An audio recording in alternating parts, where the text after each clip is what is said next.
How bad was it that Queen Rhaenyra wouldn't legitimize Alan and Adam?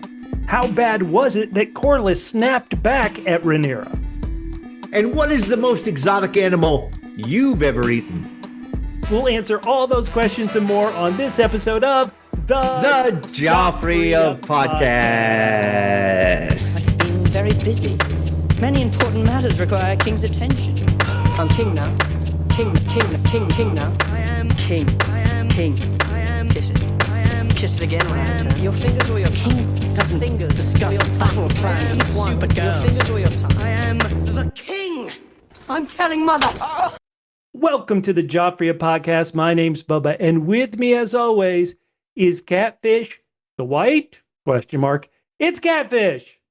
Bubba, someone who has used the term bastard liberally around me for no good reason. There was a really good reason. There were multiple good reasons. Guys, we're going to be breaking down House of the Dragon, Season 3, Episode 3, entitled Rhaenyra Triumphant. Unable to locate her enemies and facing demands from all sides, Rhaenyra learns King's Landing isn't what she anticipated. We're going to be playing our classic match games. We're going to be talking all about the characters, ethics, and morals. Plus, we're going to debate when Rhaenyra asks, "Where's me gold? Does the leprechaun deserve a royalty?" Okay, Catfish, you have been very high rating. You have given very high ratings to the first two episodes of Season 3. What are you going to give to this third episode, Rhaenyra Triumphant? Bubba, I'm going to give this 8 out of 10, what I like to call double M's. Double M's? What? Yeah. Mo crowns, mo problems. Amen. Yowza. Rhaenyra is in quite the pickle. I mean, last week I was like, she's a winner. She's got the throne. How could you have any problems? You're like, well, there's other people who are, challenging her throne. Bubba, it's worse than that. It's worse than that. They absconded with all the gold. There's nobody here who's really helping her out. She needs like 12 hands of the throne here, hands of the queen to help her out. Bubba, the only thing that's doing well in King's Landing this week is the rats. Hey. It is almost comical how bad things are for her, Bubba. If they'd have piled like one or two more things on there, it would have been so ridiculous. This is such a complete 180 from last week. I enjoyed them throwing all the problems around. We've got fake contenders to the throne here. Yes. It's a good thing they did not just bump him off the way Damon wanted to. Damon, but answer me this question. Isn't he technically the hand of the queen? No, in Season 2, she offered it to Corlys.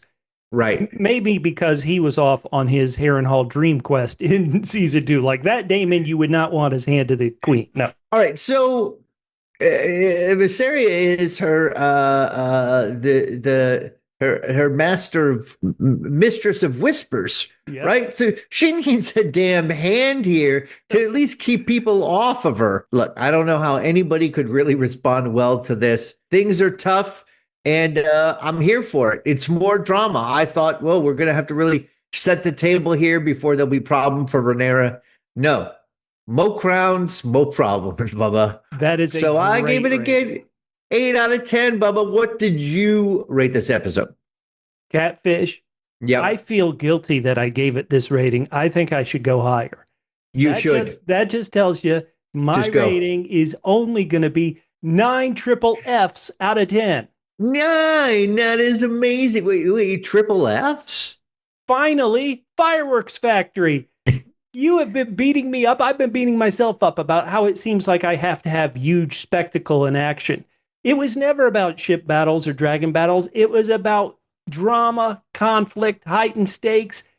I've been on Team Green for forever. I've always been on Team Green, and I've always said a lot of times on this podcast, it was because Team Black was #boring. It's taken 3 seasons and who knows how many of Rhaenyra's sons to get to the point where finally these internal conflicts on Team Black are just as interesting. Rhaenyra is on a struggle bus, man. She's not riding a dragon. She's riding the struggle bus.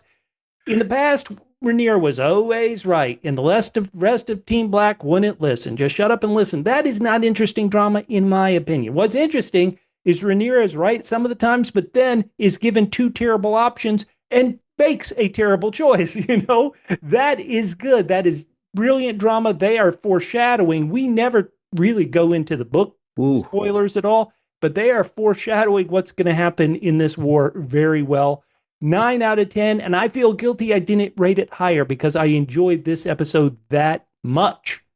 Excellent, Bubba. Well, this is great. I mean, we have got 3 great episodes to start this season. Yeah. I love it. Hopefully you guys are loving it too already. And so and we hope you're also loving the Joffrey of Podcasts, named after the greatest real fictional living, non-living entity in the entire universe. So please subscribe to us if you're listening to iTunes, wherever you're listening to, subscribe to us, hit the like button, join us, subscribe, follow. We're doing Silo right now. Oh, yeah. And we'll be doing Only Murders in the Building in August. In September, this is a hot time to be following the Double P podcast. Join us for all of them. Oh, we're going to have Marble Hall Murders. I was in this is the 3rd in the series. Yep. I was involved in the first one, was so embarrassed to get it wrong every single time that I wasn't for the second one. Maybe I'll pop up again for the third one. We need you back. All right. So Bubba, this is, tell me. We both really enjoyed this episode. We've both been very high on these first 3 episodes of season 3. It can only go down from here. No, I'm kidding. I'm telling Mother. Let's keep celebrating and begin how we begin every podcast. What was the best scene? What was your favorite scene in this incredible parade of problems? Wow. Well, I think it's funny that you said that because that's what I'm going to pick. I'm going to pick the parade, the nonstop parade of people asking her for things. Everywhere she's going, someone is asking her for something else. And you know what? She can't focus because all she can see is the rats everywhere. But literally every time she turns around, someone is asking her for something else. My God, people, give me a second to breathe. Oh, my goodness. Doesn't she say one time to Hugh, she's like, let me find my footing. You're never going to find your footing, Rhaenyra, because anytime you put your foot down, you are stepping on a rat. I mean, this is crazy. So I think that is a great. But for me, I had trouble too. But then I had to be honest with myself. And Catfish, we are going to have to hop in the dark German Netflix show cave because I need to go back in time to apologize to someone very important. Okay, yes. Oh, thank you. I'm ready. Oh, not you, Catfish. Ulf. When Ulf first showed up, and I was like, why is this drunk on the show? Then he gets a dragon, and he's in my house putting his dirty feet up on my dining room table. I'm like, F you, Elf. I'm going back in time to apologize. Ulf, you are my spirit animal. This scene, the scene of them being knighted, went from the highs of the silly laugh line. Ulf, how do you style yourself? Ulf, he kind of smiles. Oh, Targaryen, your grace. She's like, oh, hell to the no. God. Hilarious. But then when she's knighting them and she gets over to Adam, and it's supposed to be, I knight you, Sir Adam Valerian. And instead, she calls him Adam of Hall. Ice cold. A great scene in a episode full of great scenes. And I think opening up more problems that she doesn't need to open up. Really great. Right. I mean, what she's trying to do, she's causing more problems by trying to stop problems, right? Yes. She wants to eliminate anybody who has a claim, no matter how tenuous it is, to the throne. Oh, yeah. So now she's going to irritate Corlys, who correctly says, like, well, I came to your aid and lost all my ships and everything. And I'm just trying to bump up. I'm just trying to increase the Valerians here. And she's like, no, she's afraid of these usurpers, but she's causing herself more problems 100%. than she would have if she went along. Listeners, I know a good number of you listeners love Rhaenyra, love Team Black. I want to hear your feedback. You're on YouTube. Go down in those comments and tell us how Rhaenyra can get out of some of these problems, because she's causing as many problems as they're problems she just can't. There's no good answer for. Like, let's be honest, Rhaenyra, on some of these problems, she needs to. There's no good answer. There's no good answer other than maybe a Daemon violent answer, and that's maybe not a great answer. So I want to hear from you. If you're listening on an audio podcast. Yeah.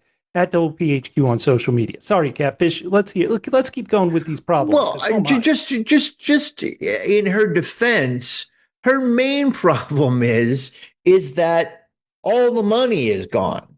Money would solve a lot of these problems, a lot of these problems, and the money has been pilfered. Now, but was it a mistake to kill the person who knew where it was? Yes, but did you know that at the time? No, you didn't. Catfish, you say, and listeners, this is a little tease for later. We are going to rate all of her problems as a big problem, little problem, not a problem. But Catfish, I'll just say this right now: that problem about legitimizing Alan and Adam. Money doesn't necessarily solve that, does it? I mean, no, not that one. It doesn't solve that problem. So, right, but I think also if she felt she had the security of the money, so that she would have 100%. The people behind her, 100%, then she would feel a little bit more confident about letting this happen. The money is the root of not just all evil, but her problems. Right. So if you want to sign up for our Patreon, so we don't have to go Queen there. I'm telling Mother. Of course, we don't have a Patreon. We're joking. Let's keep joking by going to match game number 1, Catfish. Here we go. This is our world infamous House of the Dragon match game. Are you ready for the first question? I did horribly today, Bubba. I don't cheat. I don't look at other people's answers, and I try to answer it within a certain amount of time. This is tough. And so therefore, that's why I really blew it today. Okay, well, the first question is, Queen Rhaenyra served supper to her guests, and the main dish was rats.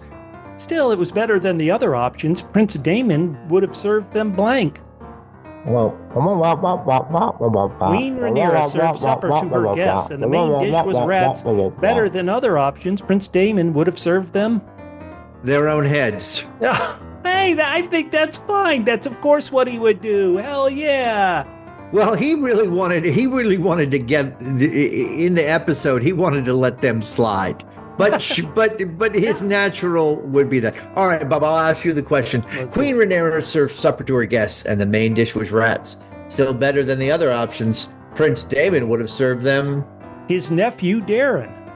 The whole episode, he's like, you got to kill him. You got to kill him. You got to kill him. You got to kill him. So all right, here we go. All right. Prince Daemon would have served them a date with Dark Sister. That's from Hamlet is Dead. And guess what? Nightwolf Nim on Blue Sky also said Dark Sister, the Targaryen Valerian sword. Hell yeah. That is a deep cut, which is what he would have given those people instead of rats. Oh, very good. That's a match. Wait, I wasn't even ringing the bell. Ring the bell. Ding. All right. Prince Daemon would have served them divorce papers as a mean prank. That's the Uncle Q. We love the Uncle Q. Hell yeah. All right. And Gen X Cat Mom says Daemon would have served them a bowl full of razor blades they'd be forced to eat. Ouch. Ooh. Dennis Christo said Daemon would have served them ratatouille. Get it? With ground bat wings garnish. Yum. Oh, man. And somebody, I always love it when they bring it. Satan Claus said Prince Daemon would have served them duck from the Lincoln Memorial reflecting pool. Man, the rats would have been better than that. Oh, my God. Safer to eat than that. Link Hogthrob, a great listener from Blue Sky, says Daemon would have served them perspective, served from the business end of a dragon. And Caro Yoso, even though they hadn't watched the episode, they jumped in. We love it when you jump in. She said David would have served them their tongues. Oh, he loves a good tongue. Jack Klompus, another great listener, said Damon would have served them Otto Tartar. Oh, man. And close to this, get the bell ready, because Nicholas Fortuna says they would have served a one-course meal of auto-sized double H. Double H? Hightower head cheese. Oh, and then Camp Shay. This is a match too. She said Damon would have served them Hightower head kebabs. That's great. I love it. All right. Excellent work from our listeners for the first match game. Hell yeah. All right, Bubba. Okay, you ready? More crowns, more problems. Let's hear them. We're going to get to it. So you got 3 answers you can give. Is this Rhaenyra problem a big problem? Is it a little problem? Is it not a problem? Ignore it. So we're going to go through. I think we have close to 25 of these problems because she had to face so many in this episode. Good Lord. But because we didn't have any Team Green, this is the equivalent of our team breakdowns on a normal episode. So Catfish, number 1, let's get to the first one that we see Rhaenyra suffer with. Okay. She can't sleep in her father's bed. She's talking about the air in that bedroom is thick with ghosts. And her mind is always on her father. I must justify my father's faith in me. So unable to sleep in this one room. Big problem, little problem, not a problem. What says you? Not a problem, Bubba. I agree with you. She showed that she can just go down to Damon's bedroom and sleep there and she's fine. I don't think this is a big problem. But a Targaryen not getting enough sleep, that could be a big problem. So, maybe I'll say little problem. And listeners, if you watch on YouTube and you see the rings under my eyes sometimes, it's because I go through periods where I don't ever sleep through the whole night. And so, Bubba, I think she can find a place that's more comfortable. 100%. Where? Harrenhal. You got good REM sleep in Harrenhal too. Okay, Catfish, you implied that this was the number 1 problem, but let's get to it. There's no gold in the capital. The crown doesn't have any gold. This goes back to something I believe was mentioned at the very end of season 1. Tywin Lannister said, hey, I've moved the royal treasury around. There's no gold there. And she is now demanding tributes of all the great houses. Guess what? One thing the great houses aren't going to love, having to give up gold to this new queen.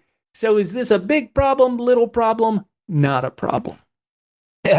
As I indicated before, this is a huge problem. And Bubba, I think in your explanation, you elided over another problem. Okay. You're combining 2 different problems. So the golds, it seemed to me that she was raiding the storehouses of the noble families in right, King's for the Landing, food. Yeah.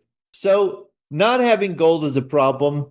And then also irritating all the noble houses. That is another problem. Oh, well, rate that other problem. Okay, so the gold is huge. I agree with you. But robbing from the noble houses of King's Landing, taking their food stores, is that a big, little, or not a problem? I think it's a little problem. I think it's a little problem, too. These people are in King's Landing. They most likely are merchants, or Torrin Manderly, who we got introduced to in this episode. The Manderleys are a northern family, but he's a second son. So you assume as a second son, he got sent down to King's Landing to go and be a merchant or something.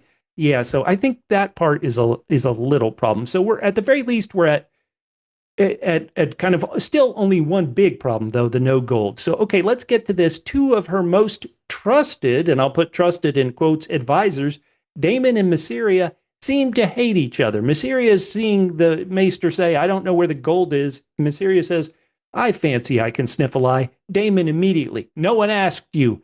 Damn. So advisors fighting each other. Big problem, little problem, not a problem. Let's hear it. Big problem.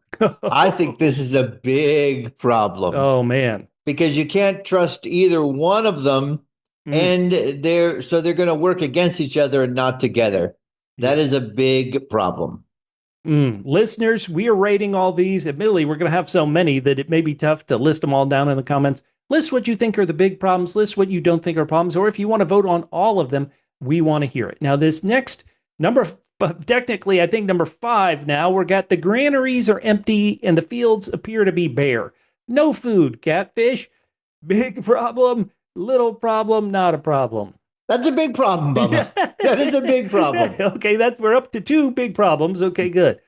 Ooh, boy. All right, how about this? This one will be interesting for your vote. We only kind of saw a bit of it at the beginning of episode 2 of season 3, and that is their surviving triarchy forces were forced aground, and now instead of just giving up meekly, these forces on the shores are attacking cities and towns.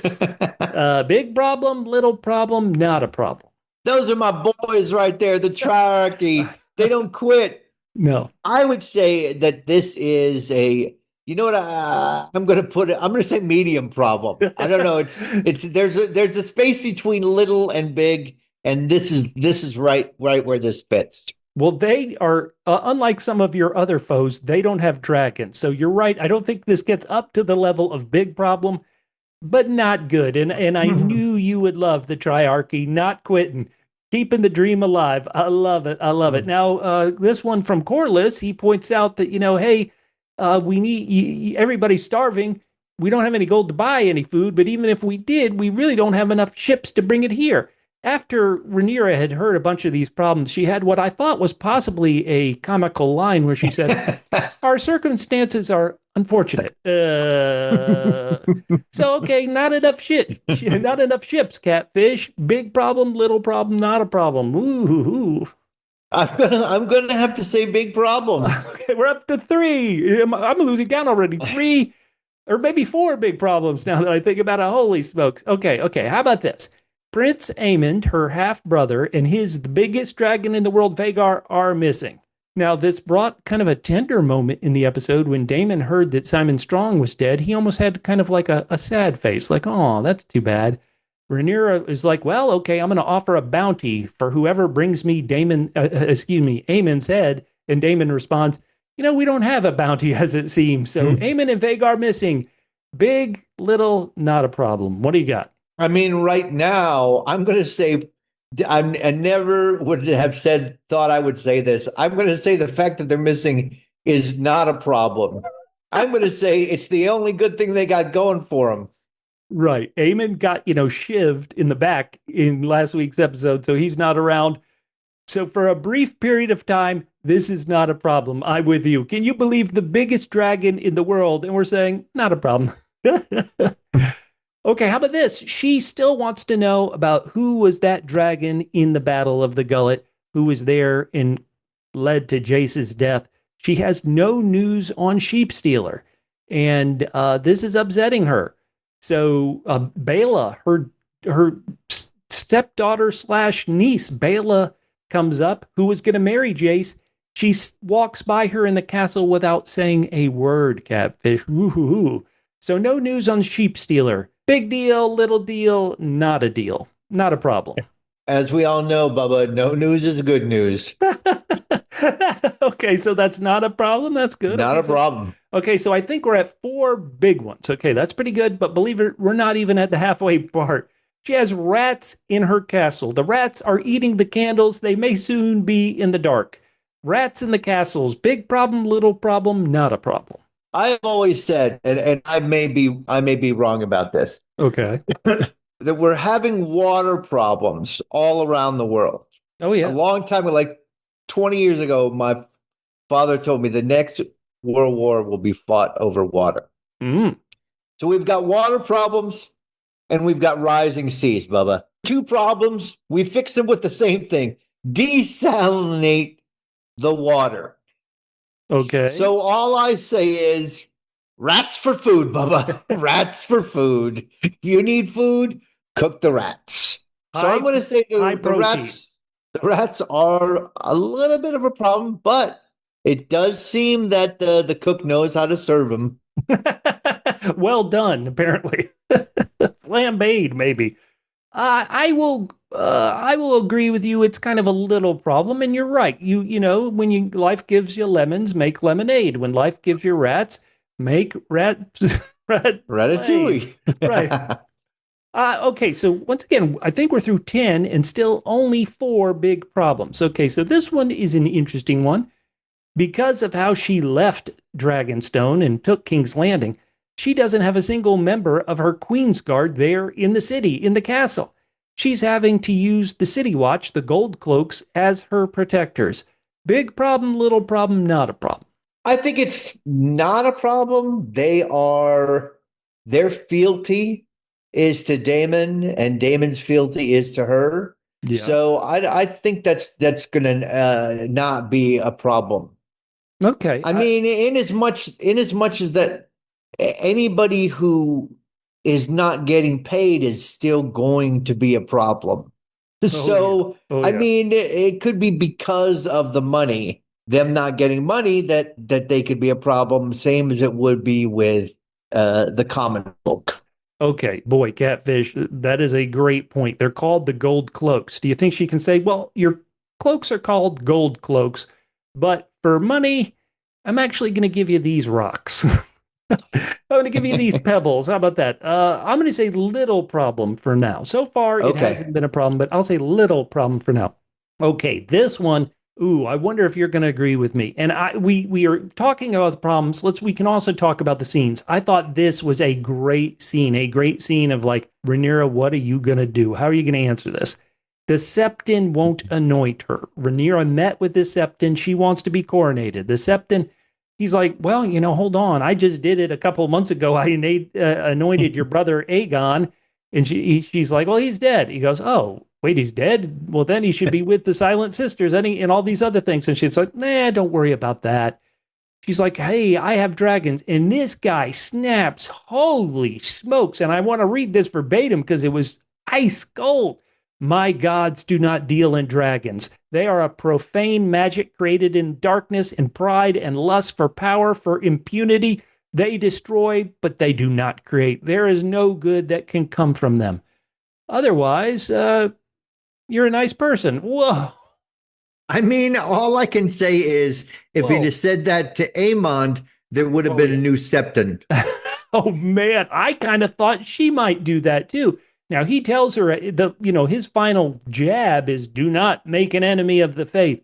So, Catfish, I love this scene. I assume you did, too. But is this a big problem, little problem, not a problem, medium problem? Let's hear it. I say, as I said last week, Bubba, 90% of ownership is possession. She has King Landing now. It doesn't matter who, I would think. It doesn't really matter. She's usurped it. Yeah. I don't know. Who is it going to matter to? You can answer this question. Who is it going to matter to that the Septon gets her coronated? How much of in which way is she going to be in a stronger position? I would say, and we'll get to this in a bit, one of her few wins, but one thing you would say about her younger brother, King Aegon, is his coronation really kind of sucked. A dragon blew up through the floor, could have killed some people. It was true hierarchy. But for the beginning part of that coronation, he had the dragon, he had the whole place filled with people seeing him put on the crown. All the visuals of all those people saw him, hey, the crown is going on my head. I'm holding up this ancestral sword aloft. So at the very least, that is great PR. Her PR, and we're going to get to it in a bit, of handing out the food is pretty good PR, but it sure didn't feel like she had the crowd that he had. Like, she's giving out food, which theoretically everybody needs, but don't you remember how big his crowd was for that coronation? And so, I think, to be honest, I think this is a big problem. We're talking about a, fictional medieval world. If you do any travel around Europe, all the art and all the big buildings from that time are about religion. And so the fact that she can't get the religion on her side and that the High Septon seemed to be attacking her brutally, didn't fear attacking her brutally, I think that is a big problem. For me, that's the fifth big problem. You seem to say, was your answer not a problem? What was your answer?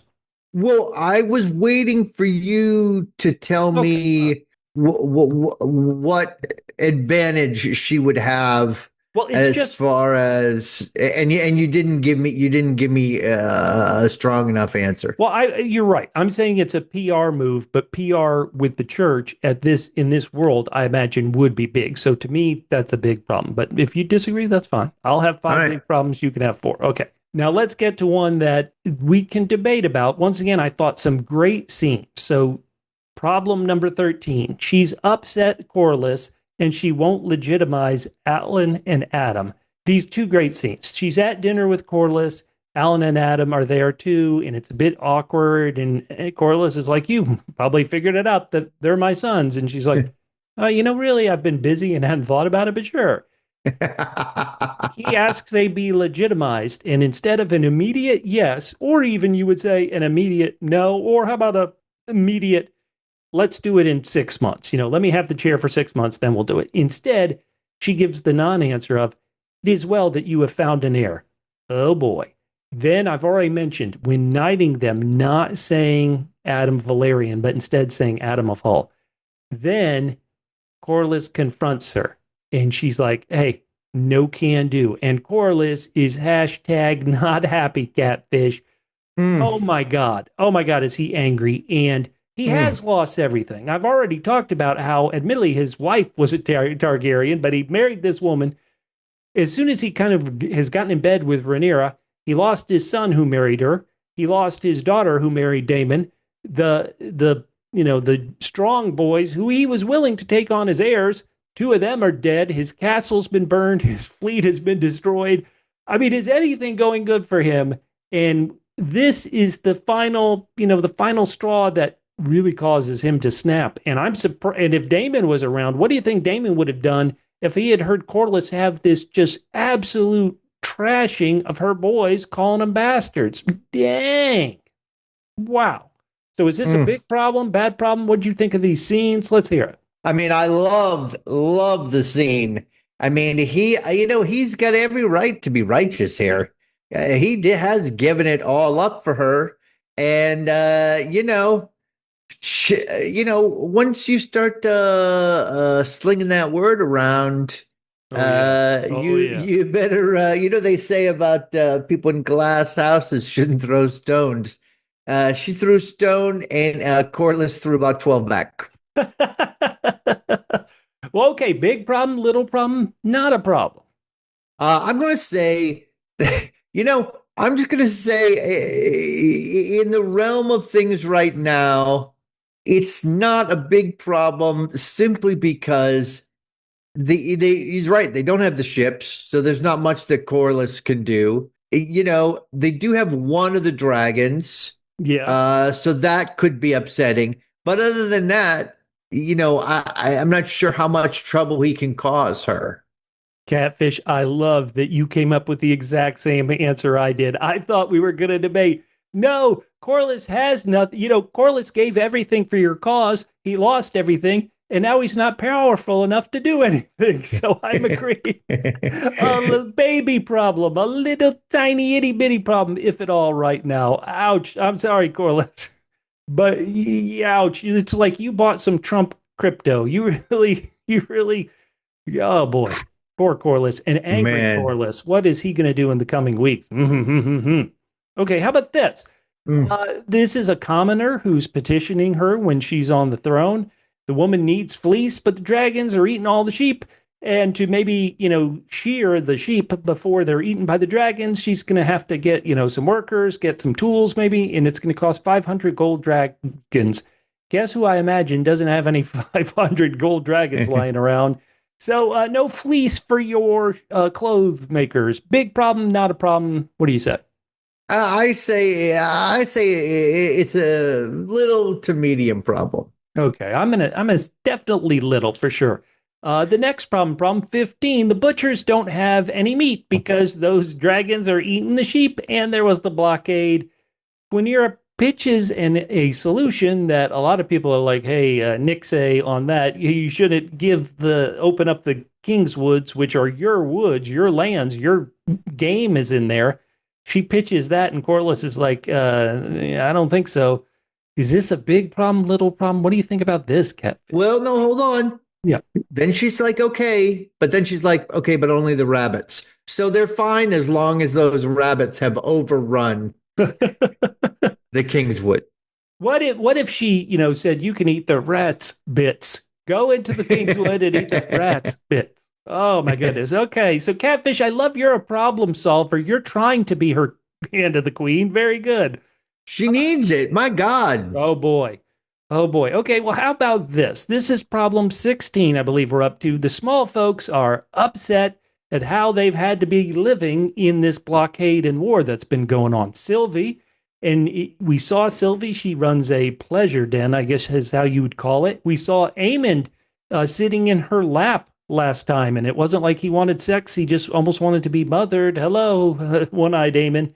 But Sylvie's here, she wants justice. The blockade wasn't the only problem about them starving. The rich were hoarding all the food. Now, Rhaenyra and Mysaria rob from all the nobles and get some food. It looks like they really only have one wagon worth of food, though. And she has some government handouts that seems to make these small folks like her. So Daemon, her husband, Prince Daemon, he said, well, this is just going to be kind of a temporary fix, a Band-Aid, if you will. The small folk, are they going to be a big problem, little problem, not a problem? What says you? I think they're a little problem right now. Yeah, I think they're used to being oppressed, Bubba. Oh man, this oppression doesn't measure up to the oppression we had in the old Maegor. Same old.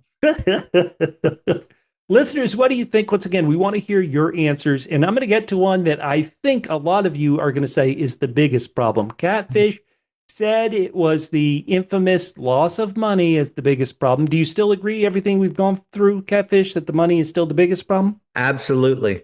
Okay, well, let me read you problem 17, and let's see if you still agree. Okay. Rhaenyra holds a small council meeting, and it's there in the room. We can see the dishes, but guess what? The balls are missing. If there's no balls, how can they have a meeting? Do they not have enough money for balls in the small council? If you're saying that her small council doesn't have any balls, I completely agree. They got to nut up. Well, you know how you put the ball in the dish, and it's like I'm here. Oh, they don't have. You mean they don't have the physical balls to put it in there? Bubba, her small council is a mess. It is a mess. They're right. You know, they don't have the master of coin. Nope. They don't seem to have their prescribed roles. Right. I mean, she left everybody behind, but you know what? You need to bring people who are going to be running this joint. You know what I mean? You can't just leave all the administrators behind. Well, what I could see is she only left two behind. You know, she left behind the two guys. One was a maester even, who were like, hey, don't go to King's Landing. It could be a snare. So to me, she only left two behind. Oh, wait, she left behind the captain of her Queen's Guard, who had locked her in a room. And she said, hey, pick the way you want to die, buddy. So yeah, she's got to find some people. She's got to grow this team. And oh boy, trouble. Okay, well, Catfish, let's dive into. Well, let me say that is a medium problem. Okay. I say balls, the biggest problem. Let's get to mother-in-law / frenemy. Alicent is living in the same castle as you. Alicent, who is maybe trying to ride a fine line of like, okay, what do you want now? Did you see all the crap I did for you and you still killed my dad? And you said you'd let us free. You won't let us free. Oh, wait a minute. I mean, she didn't honestly seem that upset about Otto. I don't know if she was holding back, but she didn't seem to be super broken up about it. Well, I wonder if, because especially the way the second scene goes, where she walks in and she's like, hey, I'm sorry I spoke too strongly to you. Can you send my father's bones to Old Town? To me, that I think she has been guarding her words a bit. And, and you're right. This is not tears. This is not anything, but to me, the way it read, especially when she kind of snapped at, you killed my father. I think she knows that she does have to kind of hold her tongue here. And then later, though, she is trying to help her. And she actually gives her good advice in this first scene. Hey, Aegon's been burned. People won't recognize him. Say he's dead. And then if he comes back, say he's a pretender. He's a fake. And she says, oh, you just want to keep your son alive. But then the moment she leaves the room, she's like, hey, guess what, everybody? Tell everybody Aegon's dead. I mean, so, but having your mother-in-law in the room, in the castle, big problem, little problem, small problem, what says you? I say it's a small problem. the problem with the way the castle was going before was that no one was listening to Alicent. Oh, good point. So I don't think people, especially after, if anybody knows that what Alicent did, they're still not gonna. They're extra special, not gonna listen to her. Oh now. no, they are. And you are 100% correct with that. Well, okay. Let's. I'm actually going to say the trick, because Mysaria seems a bit guilty about, like, hey, does she trust her more than she trusts me? I think this could be a big problem, but right now, I'll say minimal problem. My boy Ulf. I've switched sides and gone team Ulf. Ulf wants a castle. He wants to be recognized as a Targaryen. He kind of wants stuff. He's like, hey, I'm risking my life. I got this dragon on your side. Where's the tangible stuff rather than a title? Is Ulf currently, a big problem, little problem, small problem? In the future, is Ulf going to still be a problem, not be a problem? Let's hear it, Catfish. I think he's a small problem now, but I think, I said last week that I thought some dragons not only were going to be gone by the end of the season, but I thought we'd have some dragons switching sides. Ulf is the prime candidate for that, to be offered anything. Really, just offer him anything. Hey, Ulf, you want a beer? I'm with you. He's already Sir Ulf. It's just so funny. He doesn't know how this whole thing's going to be. He's like, he doesn't know. I mean, Daemon has used that sword so many times. Daemon knows what he's doing, but Ulf is still like, okay, I'm gonna move my head as much as possible. Daemon is not going to hurt you, Ulf, but Ulf doesn't know how these things go. That was quite adorable. It was. Oh, are you on Team Ulf too? That's great. Let's go. Catfish, I don't want to give anything away because I have read these books. I want to offer yet another hypothesis, though, in that right now we've been talking Team Green and Team Black. But doesn't it feel like Team Green might slowly split and be like, okay, here's the Aegon side, the Aemon side, and possibly even the Darren side? Who's to say that there won't be yet another side to this, the Ulf side? So I think these are great thoughts. I don't want to say anything, but I mean, who the hell is going to follow Ulf? Come on. Possibly no one, but guess what Ulf has that some of these other sides, I guess King Aegon doesn't really have? A big dragon. You know what I mean? No, that's why I'm saying he's a prime candidate to be wooed to somebody else's side. 100%. I just don't think even with a dragon that he's got the chutzpah to start his own crew, the Ulf crew. Ulf the White, give him his respect. Sir Ulf the Wife. Come on. Okay. All right. I believe this is up to problem 20. Listeners, if you're getting frustrated by all these problems, this is what Rhaenyra experienced in the episode. Sir Hugh the Hammer. He was like, you told me I'd have a place to live. He doesn't have a place to live. She'll give him a place to live once she finds her footing. And Hugh's wife, has left the city and gone to Tumbleton, where, if you remember what happened at the end of the episode, Tumbleton is like one of the places you probably don't want to be right now. So Rhaenyra's, one of her knights, Hugh the Hammer, he wants his house, and his wife is currently in a town controlled by Ormond Hightower. Is this a big problem? Little problem? Not a problem. Hey, come on, use a solid guy. What do you say? I would say this is a medium problem. It's not her fault that his wife went to Tumbleton. No. But you know what? If you've got a guy who's got a dragon, kick someone the hell out of their house. Give him a house, for God's sakes. Yes. I know she's got like 700 people asking her things. Just get this guy a house. Hell, kick somebody out of move into the castle, for God's sakes. 110% Catfish. Yes. I'm going to call this, did you say medium? I said it was a medium little? problem. I said medium. I'm going to say little, but it's just another thing about how you got to treat these guys right. We've already talked about how she's not treating Adam right by not giving him, not legitimizing him. Ulf, give him a puppy, give him a popsicle, give him a house, give him something so he doesn't feel so crappy. You like when you said, oh, hell no, when he wanted to be a Targaryen, you're like, oh no.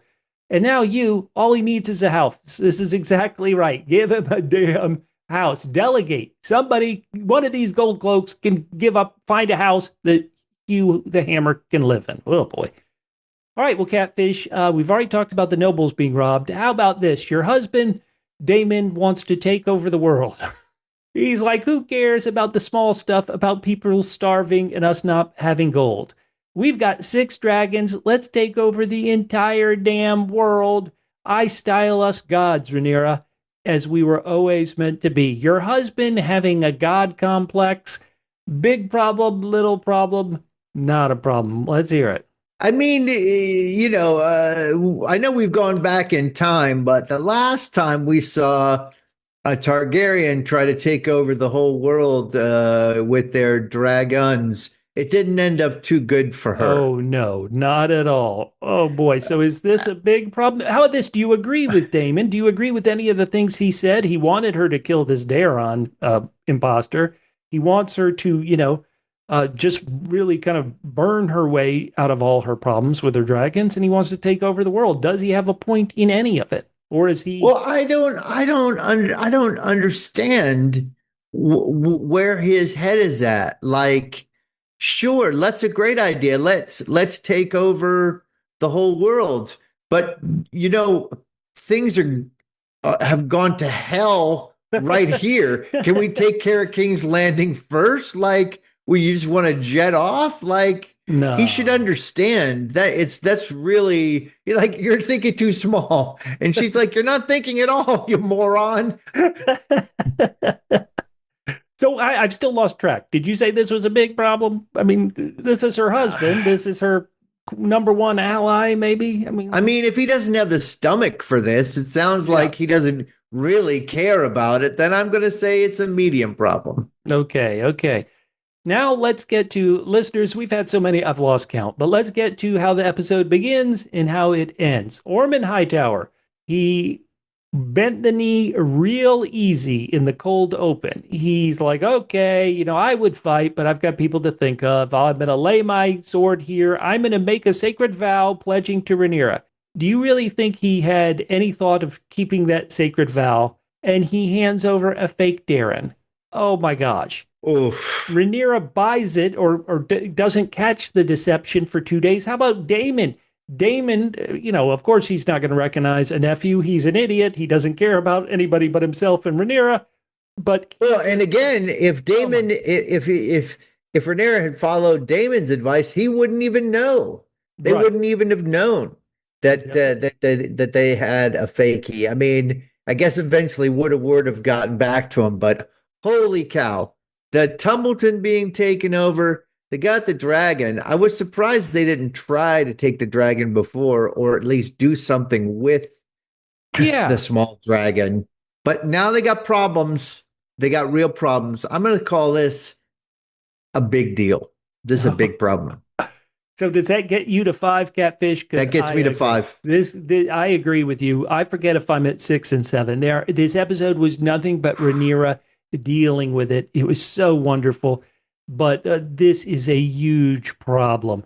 You've literally created, Ormond Hightower has created exactly what Cersei created in the end of the original Game of Thrones, meaning I'm in a city. If you want me, you'll have to kill a lot of innocent people. What's funny is Ormond captured a city who had sworn to Rhaenyra. So it's not just, randos. These are her people. Then Ormond Hightower is one-upping Cersei because he's in a city. He's taken the city. It's filled with Rhaenyra's followers, and he's got a dragon, a small one, yes, but he does have a dragon. Oh, snap. This sucks. It's hard to list them all. Bad news. Holy smokes. Okay. Wow, that is bad. All right, well, Bubba, after I said she was so up last week, you can see now why. Mo crowns, mo problems. All right, Bubba. Now we're going to talk about the team of the week. We've got Team Green. We've got Team Black. We've got Team Wild Card, which we called Alys Rivers. Yep. We had the Triarchy. They won my team 1 week. Bubba, who is your team of the week? I have to give it, I've already said it, Ulf. Ulf is is a wonderful character who never knows the rules or what's going on. Hey, I'm going to be knighted. This is great. I'm going to get a castle. Wait, I don't get a castle. Well, okay. Hey, at least I'm going to be called Sir Ulf Targaryen. Oh, that's not an option either. Okay, sure. Okay, fine. Yeah, I dedicate my life to you. Oh boy. So I'm still Team Ulf, and this is mainly apologies for when in season 2 I was dissing the character. I am Team Ulf. How about you? Which team are you on this week? All right, team of the week, Bubba, without a doubt, Team Rats.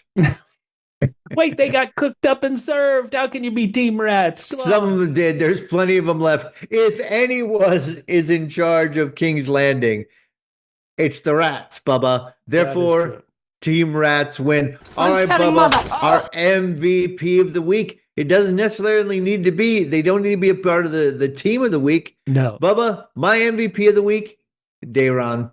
Oh, wait, the real one or this one? The real one. Okay. The real one. The real one. He's just chilling somewhere. No problems. What about you, Bubba? Who is your MVP of the week? Well, my MVP of the week is also on Team Green and also theoretically in a bizarre place. And that is this guy, Bold John Roxton. He is the right-hand man to Ormond Hightower. He is also the actor who played Brasos on Andor. And so why am I giving it to him? I didn't realize it, but that actor's name is in the opening credits. I'm pretty sure he didn't have a single line in this episode, but other than, walking to get fake Darren and bring him back, but he is in the opening credits of House of the Dragon. So for that, Bold John Roxton, you are my MVP of the week. Good work. All right, Bubba. We've got our instant or delayed karma of the week. Boy. Who are you going to give this week's prize for instant karma / delayed karma of the week? Well, this is one of the few instances where I'm going with instant karma, and it is for Rhaenyra. Emma Darcy gives an incredible performance as it is all on her face of like, I am the queen. I have to be the queen. Get me the queen. Hey, now I'm the queen. Oh God, what have I done? No, it's the Arrested Development meme. I've made a huge mistake. She has karma. I loved her performance. I loved her character. I loved her making mistakes, which is crazy to say, especially if you're Team Black, but I loved her making mistakes. So Rhaenyra is my MVP. No, your instant or delayed karma of the week. You already named your MVP. Right, exactly. All right, I'm gonna give it to Corlys. This is delayed karma. Oh, he was in a position before. He was in a position years ago, I feel, where he could have said about Alan and Adam, I'm going to give you my name. And now he's got to appeal to Rhaenyra, and now Rhaenyra won't let him. So that is delayed karma for you, Corlys. Yeah, no, Catfish, your choice is almost as good as mine. That's very good. I'm telling Mother. It's almost as good, yes. We have a third award to give. You ready? Yeah. Honor of our good listener, Pat Man. This is the Joffrey of Podcast. We heard Rhaenyra's son Joffrey's name mentioned in this episode. He's coming. He's coming to King's Landing, Bubba, just like you requested. I demanded He's next in line. I demanded it. So sometimes you have to say, well, who is the most Joffrey like? And in this episode, Catfish, your karma MVP of the week, or your karma of the week, Corlys, he dropped a Joffrey-esque line. This kind of line would come out of his Grace's mouth. Your son Joffrey is a bastard. Your son Lucerys, whom I accepted as my heir, was a bastard. Your son Jaehaerys lived and died as a bastard. Say it aloud to me. The reasons your sons deserve what is denied to mine. Oh, ice cold. Ice cold. Corlys is my Joffrey of the week. Hail to the year. Bubba, for making capricious decisions without explaining them because you don't need to, because you're the greatest. Yeah. I'm giving my Joffrey of the week to FIFA this week. Oh boy. Okay.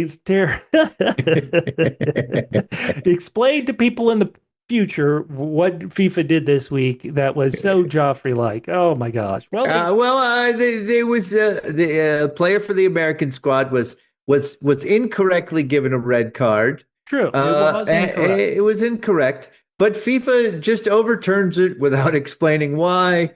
Belgium asked for an explanation why, and FIFA says to Belgium, "Okay, so we consider this communication your appeal. Please give us all reasons why you want to appeal," without telling them what FIFA's reasoning was for reversing it. And so that's why FIFA gets Joffrey of the Week. All powerful, without explanation. No explanation necessary, Bubba. Dang, Catfish. You know what? Joffrey would occasionally listen to advisors, but it was always his call. FIFA, they have no advisors. Oh my Lord. Oh my Lord. Just like Joffrey, whenever FIFA gets involved with somebody, FIFA's going to come out way better than the people they get involved with. 100%. Okay, well. I'm telling Mother. Since we're here now with Rhaenyra's small council, I guess we don't need to put our ball into the dish. We're going to have our small council debate, Catfish, and we're going to answer your question at the top. These nobles of King's Landing were given rats for supper, for dinner. What's the most exotic animal you've ever eaten? Let's hear your story, then I'll tell mine. I mean, it's pretty boring, Bubba. I think the most exotic animal I've ever eaten. I mean, I've had some rabbit, I've had some scrambled pig's brains, but the most exotic, I guess I had wild Canadian elk one time at a fancy restaurant, and it came in just small little medallions, and I thought, this isn't very much food. But let me tell you something, Bubba. The thing about wild Canadian elk, they got muscles, Bubba. Oh. So that was the toughest meat I've ever eaten in my life. But that's not very exotic. What about you, Bubba? Give me something crazy. Here in America, we have Outback Steakhouse, which was started, as you imagine, in Tampa, Florida. And so Outback Steakhouse is a steakhouse for absolutely no reason. Oh, well, it was named Outback and given an Australian theme because when it was created, Crocodile Dundee was popular. That is the true story. So anyway, ignoring Outback Steakhouse, where I live here in Atlanta, over in Buckhead, what was called an Australian restaurant opened, an authentic Australian restaurant. And I was like, well, what does an authentic Australian restaurant even mean? And the reviews of this newly opened Australian restaurant said, oh, their hamburgers are really good. And I thought, well, what does that even mean? That was Australian hamburger. How is it different? So I went there one day for lunch. I'm there at the bar ordering this hamburger, and I saw on the menu, believe it or not, they served kangaroo catfish. They had flown in fresh kangaroo meat from Australia, which if you know where it is on the planet compared to Atlanta, I'm not sure you could call it fresh kangaroo meat, but they had flown in kangaroo meat. So I thought, well, okay, I will go ahead and order this appetizer of kangaroo meat. And this was a couple of years ago, and let me say, I still regret ordering it. It was gamey, it was disgusting. It was, maybe I needed to eat it because I had seen Kangaroo Jack on cable TV and needed that anger taken out on a kangaroo. But this was terrible. It was completely terrible. So which of us do you think ate the most exotic? I mean, kangaroo definitely is. Yeah. I think absolutely the most exotic. And I'm glad you said kangaroo because I think if you said koala, we would have lost a lot of listeners. I'm telling Mother. Well, I was just in London and I had this delicious Paddington bear. No. All right, here we go, Bubba. Let's do it. House of the Dragon match game 2. Here it goes. In the courtyard, Queen Rhaenyra starts a bonfire. She'd love to roast blank. Okay,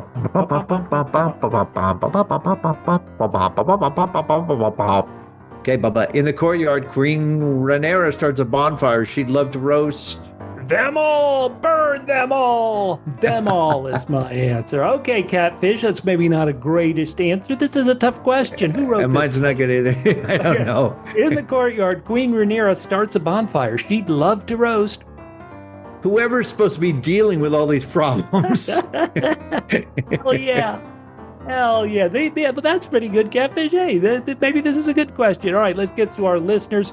Gen X Cat Mom said Rhaenyra would love to roast the tongue of Corlys and his blasphemy of repeatedly yelling bastard at her. Woo.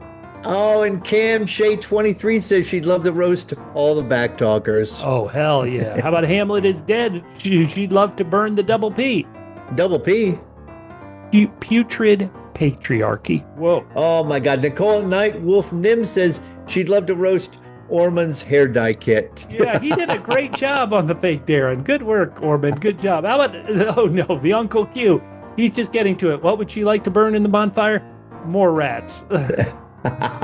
And Dennis Christo says she'd like to roast Aegon the Usurper's feet. Oh, well, Laris would not allow that, Dennis. That's all that's left. And then, yeah, Nicholas Fortuna, I think we've got a match here. He said she'd love to roast Corlys tongue kebabs with some fava beans and a nice Chianti. Hell yeah. Yeah. Oh, yeah. Very good. There you go. I'll admit I wrote that terrible question, but you guys came up with good answers. The Catfish, I liked your answer. Pretty good.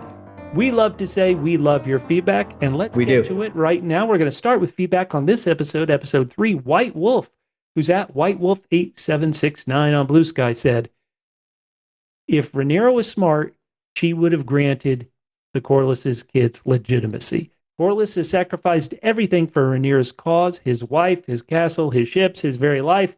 The least she could do was legitimize his bastard sons to continue the bloodline.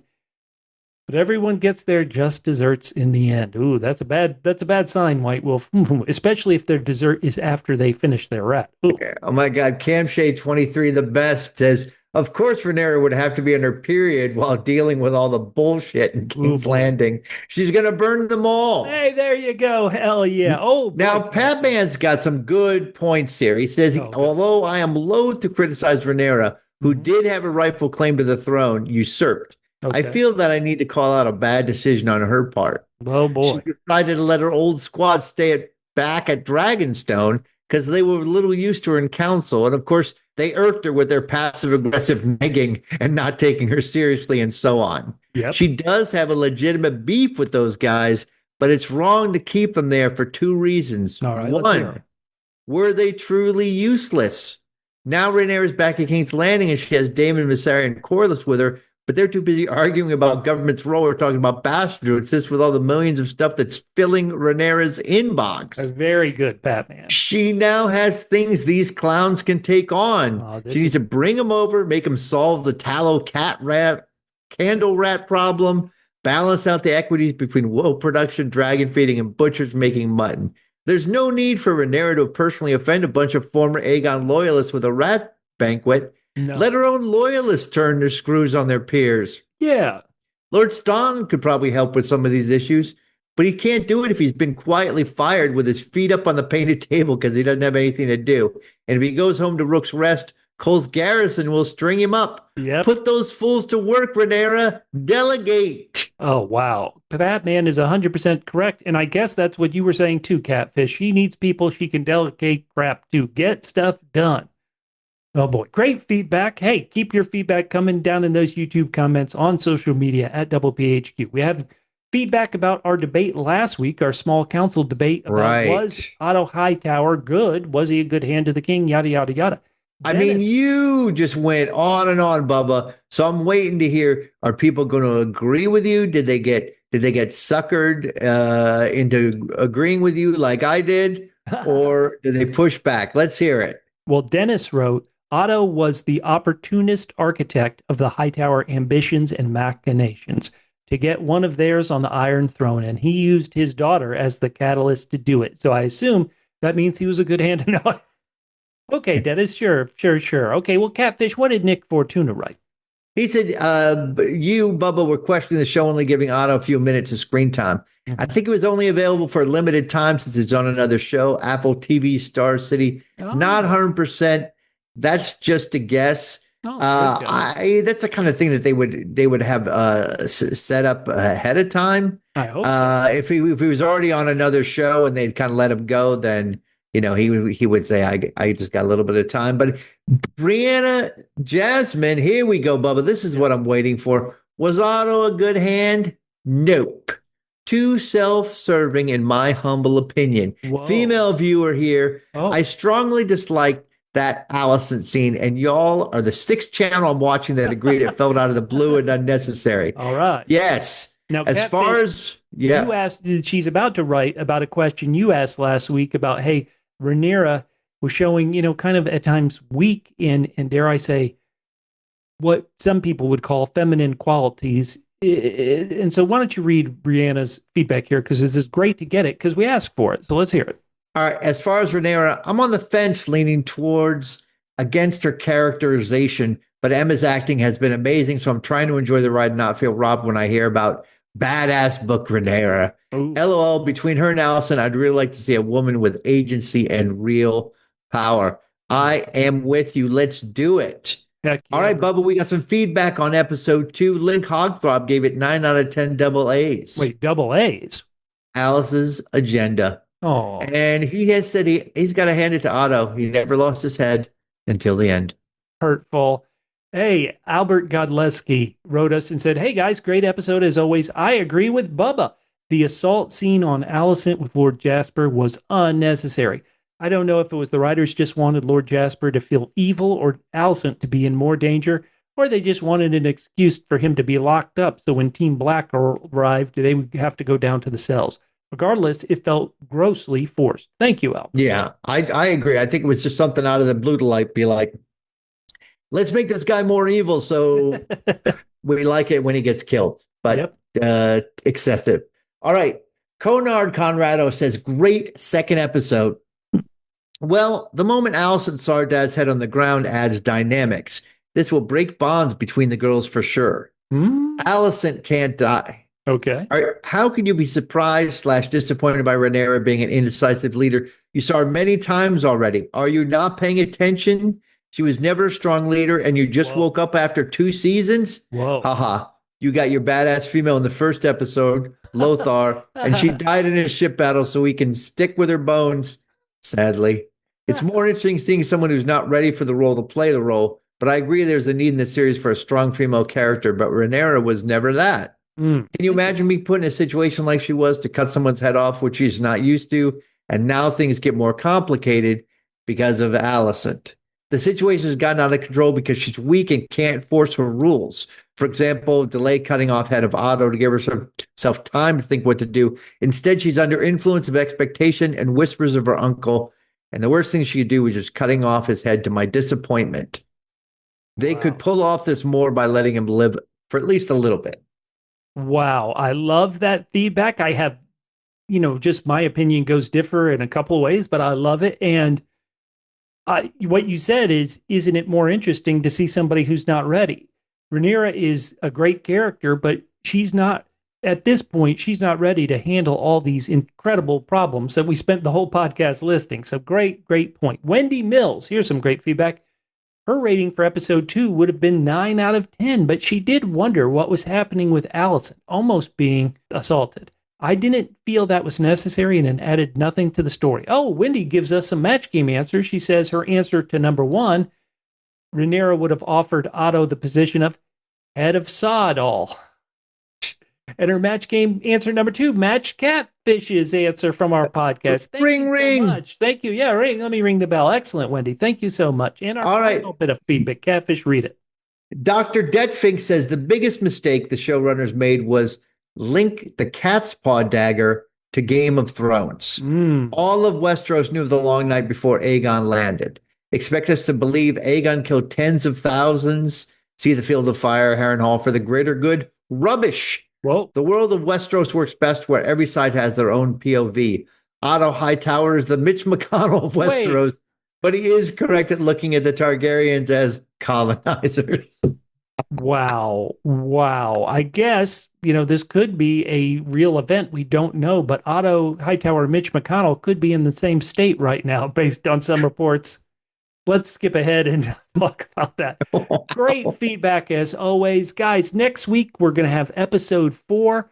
If you want to yell at us or you would disagree with anything, please give us comments, give us likes. We want you on this journey with us. My name's Bubba. You can find us on social media. You can find me on social media at Fit in Trim. That's FITTENTRIM at Fit and Trim on social media. And I'm Catfish. You can hit me up at G to the man. That is GEETOTHEMAN on Instagram and Blue Sky. And we'll talk to you next week on the Joffrey of Podcasts. I'm telling mother. Oh. Man. And now problem number 30. No. Mitch McConnell taking strays. Good.